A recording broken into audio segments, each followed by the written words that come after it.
This amendment is essentially another resolution for the Convention of States. Article 5, Convention of States to the Constitution is a bipartisan movement.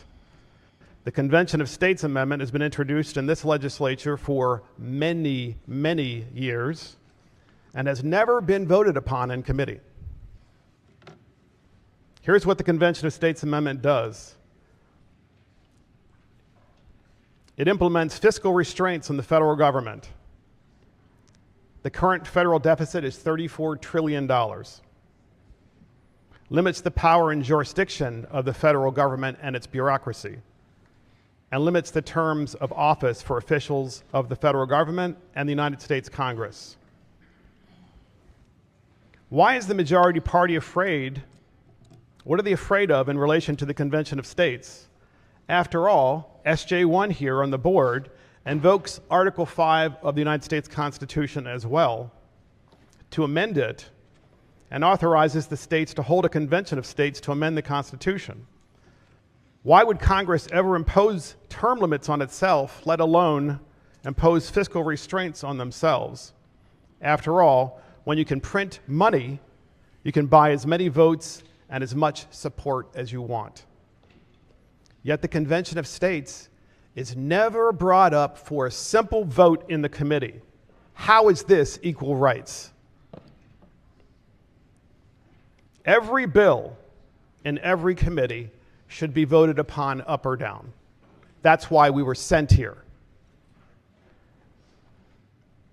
When a bill is not voted upon, a sponsor's constituents are not being allowed adequate representation by the process, by the chair, by the committee process, and by this legislature. How is that equal rights?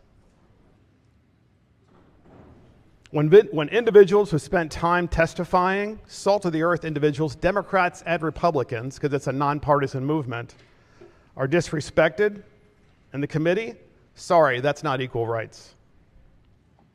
I shouldn't have to even offer this amendment on the floor because it should have been voted upon either up or down in committee. That would have been equal rights to the citizens of Maryland and to the process. Here's the thing. Equal rights are important for everyone, and I really have to question why anyone would think that we're going to be able to pass a bill that's going to force equal rights when the citizens of the state aren't even granted that. I'm reminded of the George Orwell quote in Animal Farm, where he comments on the hypocrisy of governments that proclaim the absolute equality of their citizens, but give power and privileges to a small elite.